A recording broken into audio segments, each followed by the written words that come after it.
Baik, selamat berjumpa lagi di berbisik.com bersama Bincang Seni Kini. Bersama saya Muhammad Rahman Hatian. Berbisik.com adalah sebuah platform internet atau platform digital yang kami gunakan untuk mendokumentasikan seniman dan kegiatan seni di Semarang. Kali ini kita akan membahas seorang seniman yang lancar di dunia akademis dan juga lancar di dunia karir kesenimanannya, sekaligus juga praktisi seni rupa kontemporer yang ranahnya juga bisa dikatakan selain eksploratif, dia juga ekonomis. Maksudnya karya-karyanya itu banyak yang sudah terjual dan dia tahu betul bagaimana cara merintis karir di dunia seni rupa kontemporer di Indonesia khususnya. Baik. Langsung saja kita temui bintang tamu kita pada pagi hari ini, Bapak Arifianto. Pak Arif, ya, terima kasih berkenan untuk diinterview pada pagi hari ini. Wah, Arif seger banget ya pagi-pagi. Pak Arif, kita ngobrol santai aja ya Pak Arif. Jadi teman-teman juga perlu tahu ini saya ada di studionya Pak Arif ya, jadi rumahnya yang bergabung bersama studionya menjadikan iklimnya lebih rame ya, jangan lupa studionya. Oke, Pak Arif, ada beberapa pertanyaan yang sebenarnya mengganjal di pikiran saya dan saya mengamati Pak Arif dari awal ke Semarang sampai sekarang. Pak Arif ini aktif sekali di dunia seni rupa Semarang. Menurut Pak Arif, medan sosial seni rupa Semarang itu seperti apa Pak setelah Pak Arif ke Semarang ini? Baik, terkait dengan hal itu, medan seni Semarang saya lihat ya, karena saya memperkenalkan diri ya, waktu itu memang saya banyak berdomisili di luar Semarang, yaitu di Solo ya, ketika saya kuliah S1 dan S2 di sana, dan melihat Semarang ini waktu di tahun-tahun saya kuliah itu termasuk kota yang cukup diperhitungkan ya.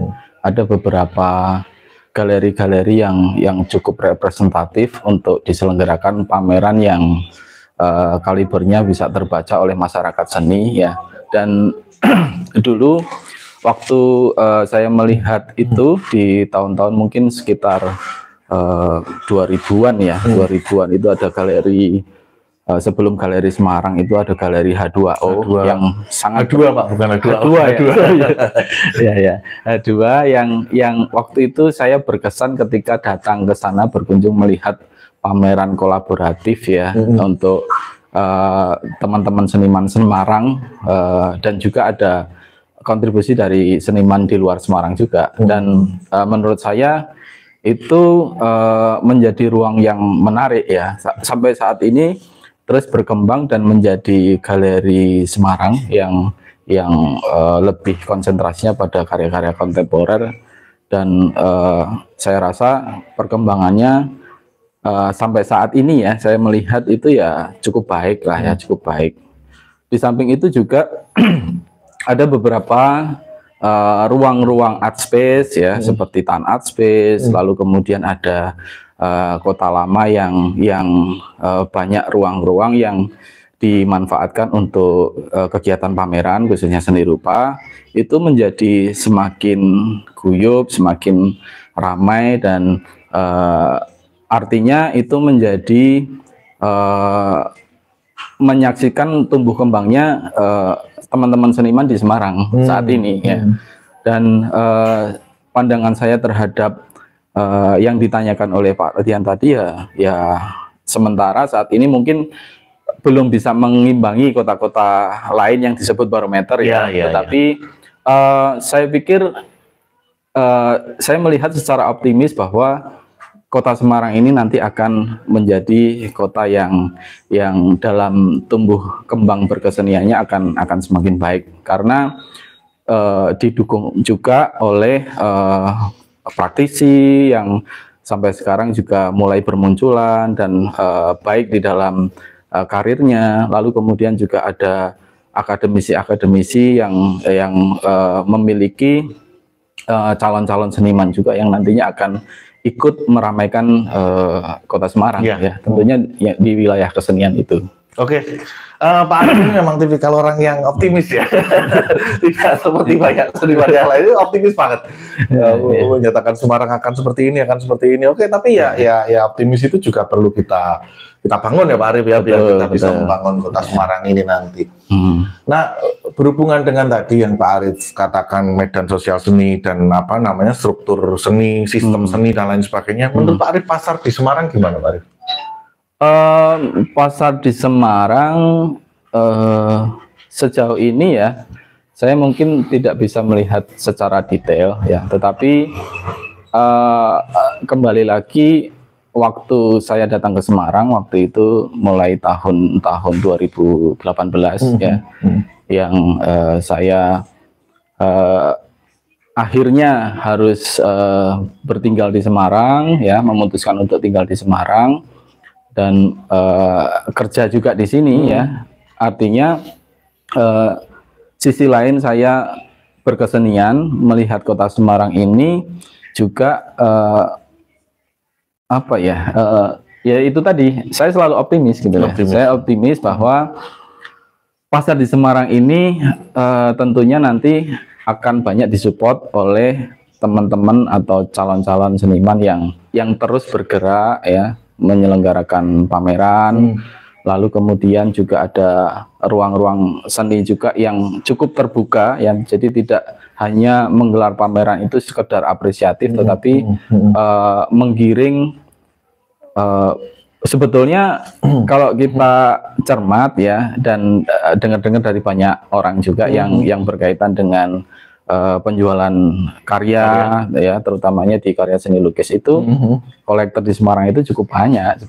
Betul. Tetapi kita kan memang ada sekat ya antara seniman dengan kolektor, itu memang apa namanya, butuh waktu ya, bagaimana kolektor itu membaca karya-karya seniman itu, dan bagaimana juga seniman itu nanti akan menunjukkan profesionalitasnya dan masa depannya, karena pasar seni kemudian kolektor itu sendiri pun dalam membeli karya pun nggak asal-asalan kan, membeli karya yang berkualitas, tetapi juga membeli profil si seniman itu sendiri. Betul. Yang saya tahu sih seperti itu. Ya. Dan sejauh yang saya tahu juga Pak Arif ini kan praktisi pasar juga, karena Pak Arif juga banyak main di dunia pasar kan. Ya. Di Semarang itu yang saya pantau ya Pak Arif, ada beberapa pasar. Yang pertama pasar, tentu saja juga tidak hanya di Semarang, mungkin Jawa Tengah kali ya. Kita lingkupnya lebih besar kan di Jawa Tengah. Itu di Brebes ada penjualan karya yang konvensional. Jadi kayak ada sebuah exit tol, kemudian ada pameran di sana, kemudian orang-orang yang berinteraksi lalu lalang di tol itu juga membeli karya itu gitu kan. Itu ada, kemudian ada lagi mungkin di Borobudur, turis-turis dari luar yang ke Borobudur kemudian mencari merchandise atau mencari kenang-kenangan dari Indonesia, salah satunya adalah karya seni rupa. Bukan cuma merchandise, mungkin juga karya seni rupa kontemporer gitu, mereka mencari itu gitu ya. Kalau merchandise mungkin lebih ke patung-patung kecil gitu-gitu ya Pak ya. Kemudian ada lagi pasar non konvensional, mungkin seperti Pak Agus Bebe itu kan juga menjualkan karya dengan cara unkonvensional lewat HP, lewat WA dan lain sebagainya. Dan mungkin Pak Arif juga pelaku juga di balai lelang ya Pak Arif ya. Tapi tentu saja bukan di Jawa Tengah, karena kayaknya balai lelang Jawa Tengah kayaknya sudah jarang ya. Jarang. Kalau di Jawa mungkin ada ya, kalau di Jawa, kalau Jakarta itu ada di Pak Arif di balai lelang di mana Pak Arif? Di mana saja Pak Arif? Dulu yang pernah saya lakukan itu di Affordable. yang Siddhartha ya. Siddhartha Affordable. Ya. Kemudian Masterpiece dulu pernah saya ikut bergabung juga. Lalu ya hanya dua itu saja sih. Baru dua ya. Itu saja. Pengalaman Pak Arif cukup banyak untuk di share. Tapi karena mungkin ini tidak terlalu spesifik membahas soal pasar, saya pengen membahas Pak Arif soal karya juga, soal bagaimana merintis karirnya di dunia seni rupa kontemporer Semarang, yang juga sekaligus Pak Arif adalah seorang dosen. Nah, bagaimana sih Pak Arif mengiris satu kesamaan antara Pak Arief sebagai seniman dan satu lagi sebagai dosen. Katakanlah begini, sebagai seorang seniman Pak Arief dituntut untuk bebas, dituntut untuk eksploratif, tapi di satu sisi Pak Arief sebagai seorang dosen, Pak Arief dituntut lebih formal, lebih tekstual dan lain sebagainya. Kira-kira gimana Pak Arief menyatukannya? Sejauh ini dengan apa yang saya jalani selama ini ya saya menikmati sih kedua profesi atau predikat yang melekat pada saya saat ini sebagai seorang pengampu dosen ya, yang justru di situ saya dilibatkan juga untuk menunjang mata kuliah yang saya tekuni ya, bidang seni lukis tentunya. Jadi ya dari dulu kalau saya boleh cerita itu memang saya senang dengan iklim kampus. Saya kuliah di ISI Surakarta waktu itu ya cukup lama ya. Jadi iklim kampus ini saya merasakan betul kenyamanannya ya, dan atmosfer dalam berproses ya, berkesenian tentunya, karena ini cukup dekat dengan kehidupan saya, itu selalu berkembang mengalir begitu saja ya. Saya sering sharing dulu waktu saya menjadi mahasiswa seni ya, seni rupa, itu sering sharing bersama teman-teman mahasiswa yang lain di wilayah UNS misalkan ya. Saya sering nongkrong, berdiskusi terkait dengan perkembangan seni, lalu juga terlibat di beberapa penelitian yang dilakukan oleh dosen-dosen saya dulu waktu itu ya. Dan kebiasaan atau habit itu pun yang saat ini tidak berubah dari saya. Jadi alhamdulillah sekarang saya terlibat sebagai pengajar di UNES itu.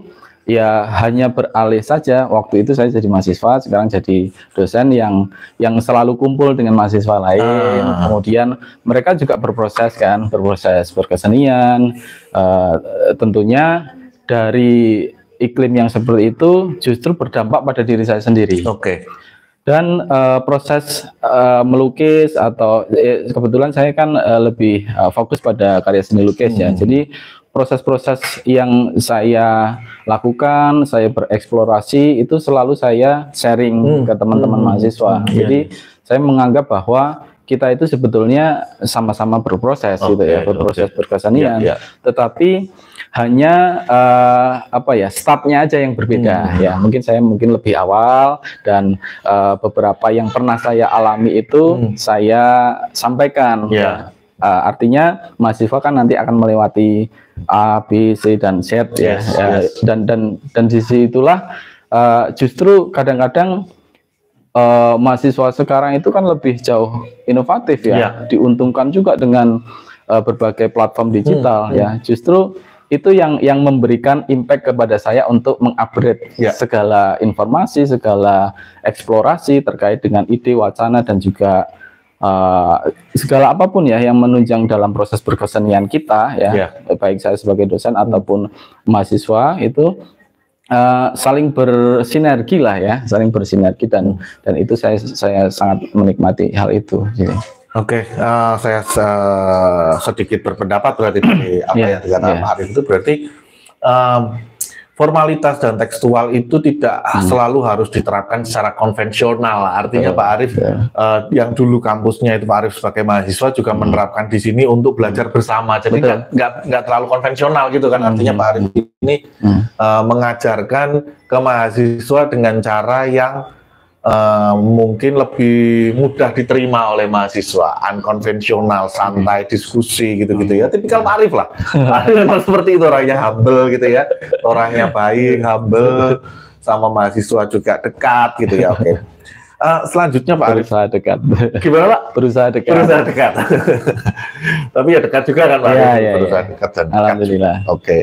Selanjutnya Pak Arief, menarik sekali obrolan tadi ya, ketika Pak Arief berkarya seni kemudian diformalkan gitu ya, karena Pak Arief menjadi seorang dosen, tapi ternyata Pak Arief tidak terkungkung di dunia formal, Pak Arief lebih ke konvensionalnya gitu kan. Nah ini menariknya justru di sini. Karya Pak Arief ini, menurut Pak Arief, titik keformalannya di mana dan titik apa ya kebebasannya di mana Pak Arif, atau titik independennya di mana Pak Arif? Kalau kita lihat karya inilah contohnya. Titik formalnya ya. Artinya gini Pak Arif, mungkin ini digolongkan sebagai karya surrealisme dan lain sebagainya gitu kan, itu mungkin titik formalnya, tapi Pak Arif mengeksplorasi ide dan lain sebagainya dari surrealisme itu tadi seperti apa sehingga baik ya, mungkin saya berusaha menjawab dari apa yang sudah disampaikan Mas Atian tadi ya. Begini, dulu waktu saya berproses menjadi seorang mahasiswa itu memang kita diajarkan ya di dalam dunia akademis itu untuk tahu beberapa isme yang terdahulu pernah kita saksikan secara bersama-sama oleh maestro ya, karya-karyanya yang diantaranya mungkin surrealisme, realisme, romantisme, lalu kemudian ada dekoratif dan sebagainya sampai berkembang menjadi kontemporer saat ini ya. Jadi itu secara formalnya yang saya dapatkan, tetapi target atau muaranya ketika waktu saya berproses itu berupaya melepaskan itu semua, meskipun kita ditatar mulai dari realis gitu ya sebagai dasar, ya tidak jauh beda dengan apa yang kita lakukan. Betul. Lalu yang menjadi poin itu adalah bagaimana caranya kita menciptakan karya seni lukis yang lepas dari isme-isme yang kita tahu dan mengklaim bahwa ini gaya Arifianto gitu ya. Jadi tidak lagi isme. Jadi seni lukis yang kita klaim, yang kita pertanggungjawabkan pada waktu studi ya, ataupun sekarang menjadi seorang profesionalitas itu adalah seni lukis gaya Arifianto gitu ya. Yang mungkin barangkali ya kita tidak bisa memungkiri bahwa ini sejatinya karakter yang betul-betul saya gitu ya. Karena kan mau tidak mau kita melihat banyak karya, ada keterpengaruhan dan sebagainya. Ada influence dari beberapa isme mungkin kalau kita sebut isme ya. Tapi disitulah saya mencoba untuk melepaskan formal ya, formal itu, dan mencoba untuk kembali lagi mencari jati diri saya. Dan yang terpenting ya, yang saya ingat dulu pesan dari senior-senior atau apa namanya dosen yang mengampu mata kuliah lukis itu adalah, yang pertama, tujuan kita berkarya itu adalah membahagiakan batin terdalam. Itu yang utama. Ya, membahagiakan batin terdalam. Jadi mau tidak mau dalam memilih bentuk, dalam memilih warna, dalam memilih tema dan sebagainya, itu adalah betul-betul yang kita alami, kita rasakan, dan itu apa namanya dekat sekali dengan kita, pengalaman empiris itu yang berupaya untuk kita share atau kita mendelivery rasa yang kita alami saat ini untuk ke orang lain gitu ya. Dan pertimbangan itulah sekaligus kebebasan dalam memilih bentuk, warna dan sebagainya. Ya, artinya berarti Pak Arif membuat karya itu sesuai dari hati nurani Pak Arif gitu ya, dari apa yang pernah Pak Arif rasakan dan lain sebagainya. Artinya kalau dikatakan seniman itu semuanya harus melakukan riset Pak Arif adalah mendalami karakter Pak Arif sendiri gitu ya, mendalami apa yang Pak Arif lakukan sehari-hari, kemudian direfleksikan dalam karya seni rupa ya Pak Arif. Contoh saja Pak Arif, kalau karya ini menurut Pak Arif gimana? Diceritakan sedikit Pak Arif. Baik. Dari karya yang kita lihat bersama saat ini ya, ini karya terakhir tahun 2023 yang saya baru selesaikan ya. Di sini tidak jauh beda dengan karya-karya yang memang saya buat ya. Seperti yang sudah disampaikan tadi bahwa yang utama itu adalah membahagiakan batin terdalam. Ini karya ini saya beri judul Menafsir Iman ya, pernah saya upload juga di Facebook ya. Dan sebetulnya ini yang pada waktu itu saya rasakan, kondisi batiniah yang saya alami terkait dengan story atau kehidupan yang saya alami pada saat itu ya, tentang menafsir iman yang saya alami ya, lalu kemudian saya berupaya untuk memvisualisasikan ya. Jadi saya cenderung dalam berkarya seni itu seolah-olah seperti berpuisi.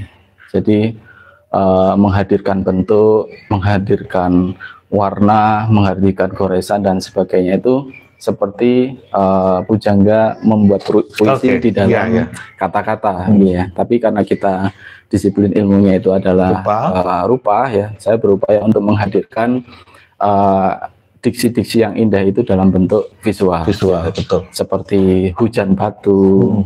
Itu sebetulnya permasalahan yang kompleks ya di dalam kehidupan yang pada waktu itu saya rasakan ya. Ada permasalahan kecil disimbolkan dengan batu yang sangat kecil begitu ya. Tapi itu seperti tidak tampak ya. Sebetulnya kita rasakan. Lalu kemudian ada batu yang besar dan itu kita metaforkan sebagai permasalahan yang besar begitu ya. Jadi dalam hal ini figur yang saya hadirkan itu sebetulnya apa namanya, saya sendiri sebetulnya ya. Kok nggak gondrong Pak? Itulah yang mungkin yang biasa disebut oleh Sujoyono ya, bahwa lukisan itu jiwa ketok ya, seperti itu ya. Sebetulnya mungkin saya itu terlahir tidak gondrong waktu itu ya. Oh iya. Ya istilahnya seperti itu. Lalu kemudian saya berupaya, karena saya memiliki keyakinan ya, saya berupaya untuk berlindung dari seluruh permasalahan itu melalui doa sebetulnya. Dan doa itu saya simbolkan dengan awan yang berada tepat di atas kepala saya. Kepala ini ya Pak Arif ya. Dan itu pula yang melindungi kita ya, itu dari permasalahan yang terjadi ya. Lalu kemudian ada apa namanya, kuda hitam itu merupakan spirit yang saat ini sebetulnya kita simpan begitu ya. Dan beberapa metafor yang lain mungkin itu hadir dan memperkuat apa yang saya rasakan saat itu. Sebetulnya menafsir iman gitu ya. Baik Pak Arif, bagi teman-teman mungkin yang belum tahu bahwa seniman itu pasti punya cara sendiri untuk mengungkapkan kata-kata, lalu melalui visual tentu saja ya, karena rupa. Biasanya itu dipersonifikasikan dan dimajaskan. Biasanya dimajaskan, misalkan ada semangat, nanti dimajaskan laut, ombak, dan lain sebagainya. Kira-kira seperti itu ya. Dengan gayanya masing-masing. Dengan gayanya masing-masing. Itu yang dimaksud Pak Arif tadi, kira-kira seperti itu. Mungkin sebelum pertanyaan terakhir Pak Arif. Iya. Next project apa Pak Arif? Oke, baik.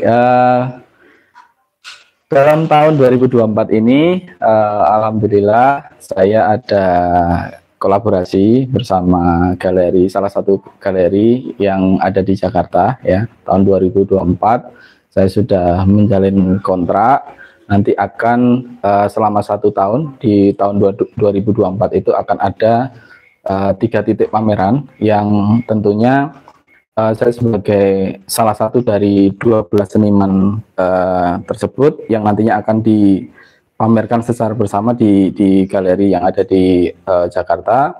Itu konsentrasi saya fokus lebih ke sana sementara ya. Di samping itu juga seperti biasa yang saya lakukan, ada teman-teman dari Surabaya yang meng-calling untuk mengajak pameran bersama, juga itu saya sambut baik ya, dalam rangka untuk kita menunjukkan eksistensi betul ya. Jadi ya itu yang saya nikmati dari sisi saya sebagai seorang pengajar, dosen, lalu kemudian saya juga berkarya seni ya. Mau tidak mau dua-duanya itu harus saya jalani dan saya nikmati. Seimbang ya Pak Arif. Ya. Mungkin closing statement Pak Arif. Kira-kira pesan apa yang ingin Pak Arif sampaikan ke teman-teman seniman yang memiliki gaya dan cara berpikir seperti Pak Arif? Oke. Kalau sama persis mungkin tidak ya.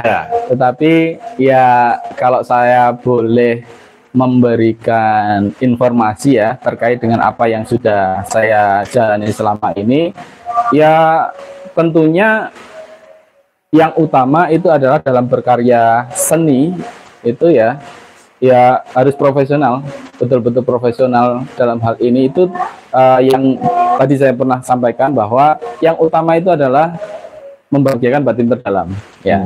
Jadi di dalam proses berkarya itu sementara mengesampingkan dunia pasar, lalu kemudian mengesampingkan angan-angan bahwa karya ini akan laku terjual dengan harga yang tinggi, sebetulnya itu cukup agak mengganggu ya dalam kita berproses. Itu tugas orang lain lah. Itu tugas ya, sebetulnya seperti itu. Meskipun seniman itu memiliki strategi tersendiri ya dalam membangun profilnya berkesenian ya sebetulnya. Tetapi dalam wilayah akademis itu pun yang selalu saya sampaikan kepada mahasiswa bahwa ketika berproses berkarya itu sungguh-sungguhlah betul-betul membahagiakan batin terdalam dan usahakan bahwa karya yang diciptakan itu bermanfaat, diapresiasi, lalu kemudian itu akan berdampak, akan diberi reward karena kita bersyukur dengan apa yang kita punya saat ini. Kira-kira seperti itu. Terima kasih Pak Arief, humble sekali Pak Arief, tercermin pada karya-karyanya warnanya gitu ya. Kalau dibilang tadi karya seni itu adalah jiwa yang ngepak, wah mungkin karyanya itu mewakili Pak Arief, halus gitu ya. Pak Arief itu tipikal kalau diajak apapun, kalau dia bener-bener nggak bisa banget baru bilang nggak. Ya. Tapi kalau kita masih bisa ya, kayaknya masih bisa, itu Pak Arief pasti mau gitu. Mencari peluang. Enggak, maksudnya artinya selalu ready pokoknya, orang itu selalu ready saking baiknya gitu ya. Mungkin itu saja obrolan kita pada kesempatan kali ini. Semoga kapan-kapan kita masih bisa ketemu. Siap, lagi silakan. Ya. Silahkan mampir. Ya. Siap. Ya, terima kasih Pak Arief atas interview dan masukan bagi kami semua. Sama-sama. Semoga kita semua bisa menjadi lebih baik setelah mendengar interview dan jawaban-jawaban dari Pak Arief ya. Mungkin itu saja yang bisa kami sampaikan. Selamat mengapresiasi karya-karya Pak Arief. Mungkin nanti di Maret ya Pak Arief ya. Kita bertemu lagi di kesempatan yang akan datang. Berbisik.com sekali lagi adalah sebuah platform digital yang digunakan untuk mendokumentasikan semua karya seni dan seniman serta kegiatan seni di Semarang. Selamat beraktivitas, sampai jumpa pada kesempatan yang akan datang.